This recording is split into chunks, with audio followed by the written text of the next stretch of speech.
The stars are right, and that means it's time for another episode of The Whisper in Darkness. I'm your host, the Man from Lang. Thank you very much for joining me today. On this episode, we are reviewing the Seeker cards in the Lair of Dagon, the 5th Mythos pack in the Innsmouth Conspiracy Cycle. There are spoilers throughout if you care about that sort of thing. If you enjoy what you hear, remember to like, comment, and subscribe. Just a quick reminder of how we rate cards here on The Whisper in Darkness. The best of the best get an Elder Sign, while the worst of the worst get a Tentacle, and the cards in between get a +1, 0, or Elder Thing, respectively. Before we get started, I'd like to thank the patrons of this channel for their tremendous support. The Arkham Horror LCG community is amazing, and these people have gone above and beyond to bring you content like these player card reviews. If you'd like to support the channel's goals and see your name on this list, head over to patreon.com, sign up for a tier of your choice, and claim your rewards. That would be awesome. Without further ado, let's get started. The first Seeker card in the pack is Hyper Awareness level 4. It is a 2-cost asset that of course costs 4 experience points. It has 2 intellect and 2 agility skill icons. The talent trait, it enters play with 2 resources. Replenish these resources at the start of each round. As a free triggered ability, spend 1 resource from your resource pool or from Hyper Awareness.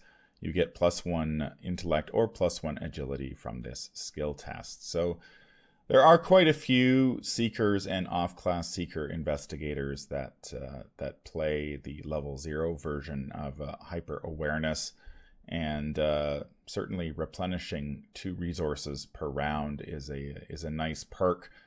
Unfortunately, I think for some of the off-class Seekers, the 4 experience point cost puts this out of contention for them. I guess my only issue with this card is that doesn't really, besides the 2 resources, it doesn't really do a whole lot more than what you get for the level 0 or I believe the level 2 versions of this card. I mean, you get a lot more skill icons, and that's nice. And depending on when Hyper Awareness hits the table, you can probably you're going to get some resources there, be able to leverage those resources. But yeah, what do you think about this one? I think it's okay. This feels more like a luxury upgrade, kind of what you were saying, Man from Lang. Like, it is nice that you can continue to pump resources into it and get an additional skill boost, but I feel like most investigators that are going to take the level 2 version are going to be satisfied with that and probably not really need an additional upgrade for it. So I think while it's nice, it's just not very exciting. Yeah, it's, the Hyper Awareness and all of the talents that were released in the core set have been around for almost 5 years at this point. And I think at the beginning, when investigators didn't have a lot of options in terms of deck building, people played with the talents a lot more. But I find of late that I'm not really using the talents as much as I used to, and they really seem to be, they make it into certain investigators and not others. They're not nearly as ubiquitous as they used to be. And I think if you were playing Hyper Awareness in the past and you are really using it a lot, then I don't think you're certainly not going to be unhappy by upgrading it. But I think, like you said, this is really a luxury upgrade that if you happen to have the experience points, sure, but this is not the first card I'm upgrading in my deck, and spending 4 to 8 experience points upgrading to this is going to be a pretty tough sell, I think, most of the time, especially considering the strength of the Seeker upgrades that are available. Like the Seeker, there are so many just bonkers, off-the-wall, powerful Seeker cards that this really struggles to justify the experience points. Mm-hmm. Yeah, I would agree. So what would you rate this card, Man from Lang?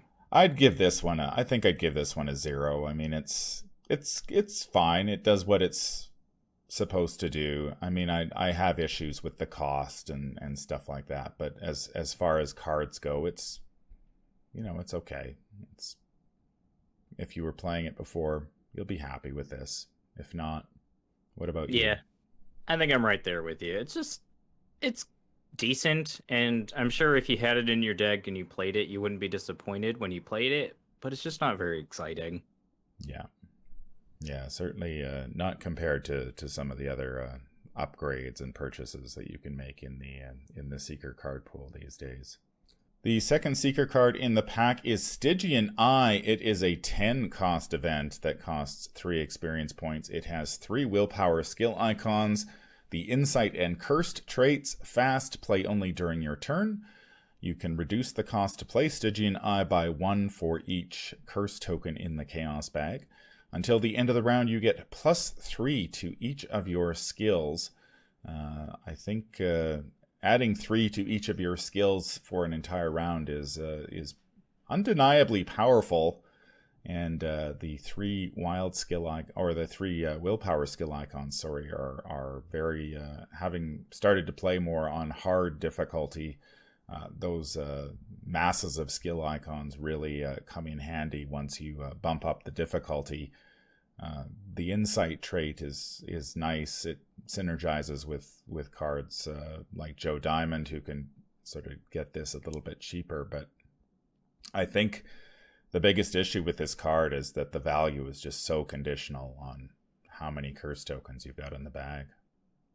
Yeah, and we haven't really seen Seekers get a lot of good ways of adding curse tokens to the bag, other than trying to use Grimoire or dipping into an off class. So this card is kind of hard to evaluate. But I mean, that being said, the effect is very good, especially if you can combine it with action compression with cards like Ursula or, like Pathfinder and stuff like that. You can save actions and make the most out of it. It could be pretty game changing, but I think a lot of the time you're going to just be committing this card, like you said, which isn't bad either. It's just, I think you have to go into this card with that sort of expectation. Yeah, I recently had a chance to play an Amanda deck that was a cursed Amanda deck, and I was able to add quite a few curse tokens to the bag right away. And for much of the game, I had, I think, 9 or 10 curse tokens in the bag, especially if you're playing with Blasphemous Covenant. So when you draw them, you can toss them back in. But for part of the game, I also had like 4. So I'm not too sure what amount I would be willing to pay for this, but I mean, I was thinking about the Survivor card, Trial by Fire, which is that one skill you get a 5 in for your turn, and I think it costs 3, so I might be willing to pay 3 for this, but that means you still have, unless you're playing Joe Diamond or some other way to reduce the cost that I'm unaware of, that's still 7 curse tokens, and I just find I think this actually might be better in a multiplayer setting if you have several curse decks sitting at the table where they can constantly feed the bag and keep it topped up.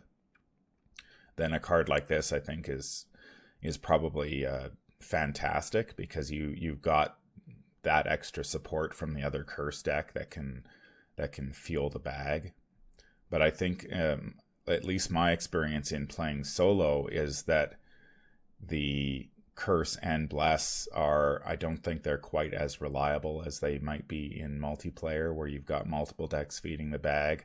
I often find that I either draw the curse and bless cards that add tokens to the bag, and then I don't draw the cards that actually leverage the tokens, or I draw the cards that leverage the tokens, but not the cards that add the tokens to the bag. It's just that conditionality of it all, just sort of you can really end up sort of stuck and not being able to really trigger it consistently. Yeah, it reminds me of the classic problem in Magic the Gathering with ramp decks, where you draw all of the things you want to ramp into, but you don't draw any of the spells that help you get additional mana, or vice versa, where you draw all the things that get you additional mana, but you don't draw the threats that you need to close the game out. And while Stygian Eye is certainly, I think, that threat that closes the game out, like you said, it can be very difficult to get it to trigger reliably. So how would you rate this one? This is tough. The effect is really good, and I would want to give the effect alone a +1, but I I think I have to knock it down to a 0 just because, like you said, it's gonna be very unreliable that you play this for a reasonable cost. Yeah, I think I'd probably be willing to give this a +1 in a multiplayer setting if you've got another curse deck at the table. I think if you're in that situation, I don't think you can go wrong with this. If you're playing a curse deck, you're going to have a much more reliable way to trigger it. But yeah, in solo, I just can't give it more than a 0. I think it just having played that Amanda curse deck and sort of seeing the ebb and flow of the curse tokens in the bag, it's very hard to predict when you're going to have the tokens and then when you're going to need that boost. And if you flood the bag early, the chance is that even if you have Blasphemous Covenant, you're slowly going to lose those tokens, and then end up sort of end game. You just won't have the tokens to play this when you might need it, or you're going to draw this and then you're going to have to sit on it for several turns while you slowly fill up the bag, and then perhaps you've missed the opportunity when you need it, or you find out you don't need it at all. So it's really, I'm glad it has those three willpower skill icons, because at least you can commit it for a decent amount to a test. Mm-hmm. And I feel like, unfortunately, you're going to be stuck with it in your hand a lot of the time, and then you're going to draw a Rotting Remains or something, and you're going to need to commit it, and that's just, I think, part of the game, unfortunately. Yeah, maybe if it was a little cheaper, like if it was, maybe 8?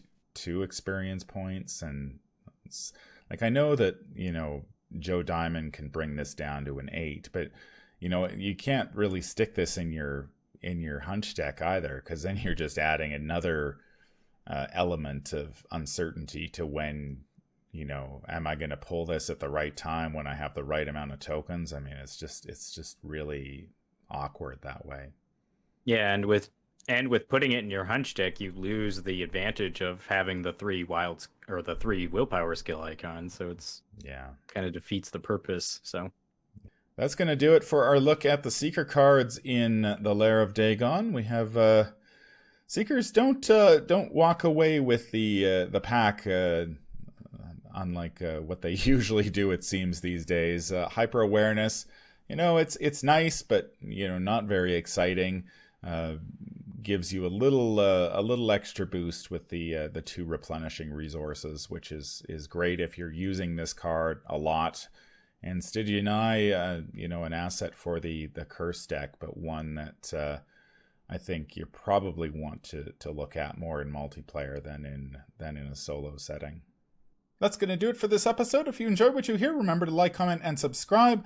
If you need to contact me, I can be reached at manfromlang@gmail.com. I'm also on Twitter at manfromlang. Until the stars are right, keep your shotgun close and your elder sign closer. Take care out there, and happy investigating.